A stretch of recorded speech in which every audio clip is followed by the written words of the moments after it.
This is a very early ranking, of course, but still, we're headed toward the end of July, and we've got a number 58 ranking nationally, according to 247 Sports, and it's last in the Big Ten.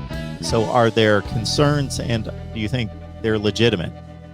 I think they're legitimate. They're concerns. I don't know about worries. I think the biggest concern at this point, like you pointed out, is number. I think at this time last year, Iowa was a top 20 class, maybe even top 15. I know they dropped a bit as time went on, as they always will. But yeah, they've missed on some guys. They missed on a tight end here that ended up picking an SEC school just a couple weeks ago, a guy that I think Kirk was pretty high on as far as his chances to get. Carson May did commit to Iowa, so that's a positive.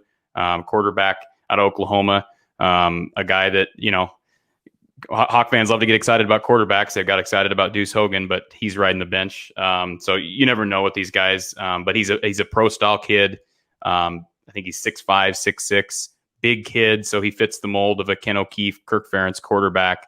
That's a positive. I mean, they've got a couple of offensive linemen in this class here in the past few months. Cale Crow out of Huxley, actually just about 10 minutes south of where we are here in Ames. So that's a positive. I think you're pretty much going to get that every class. I don't know if it's and I know I mentioned this to you before we went live, Mark. I don't know if there's still some lingering effects from what happened last year as far as the off-season issues. I hate to think that from the sake of Kirk, who I think has taken a number of steps to get past the issues. I don't know if there's still some lingering hesitancy. I don't want to assume that it's a racial issue, but there seems to be a bit of a slow patch, and maybe part of it is because of COVID. I mean, you mentioned it, but yeah, I mean, as far as this class, I think the kids they've gotten, they feel good about.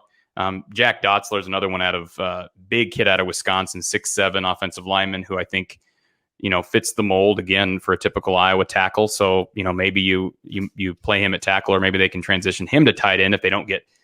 They've got to figure out a way to get a tight end in this class. There's no question about that. But, you know, he's a kid who maybe can develop there. So I don't know. I think this class is very integral to the future for Kirk Ferentz. If he can't seem to move this, I know rankings don't mean a lot, but if this class ends up, causing issues if he doesn't fix this class in the coming months, as far as getting more commits that they feel good about, I could see this being the beginning of the end, so to speak, for Kirk Ferentz. And I think we're close to that point anyways. I think anybody who thinks he's going to be coaching longer than 3 or 4 years at the max is probably not real close to the program. But I could see, you know, we don't know what's going to happen this year. This is the first full year after COVID, but it's also the first full year after the offseason issues. And we haven't really gotten rid of these offseason issues. People probably saw in the national media this week, CBS Sports did an article, I'm sure other news outlets did as well, about the lawsuit now. Urban Meyer's involved. The Jags GM is involved with this. And of course, that lawsuit is against Kirk Ferentz, Brian Ferentz, the University of Iowa. So there's just a lot going on. The fact that the class is so small right now is not a good look. How much that plays into the final rankings and the actual talent in this class long term, I guess we'll just have to wait and see as far as implications are concerned.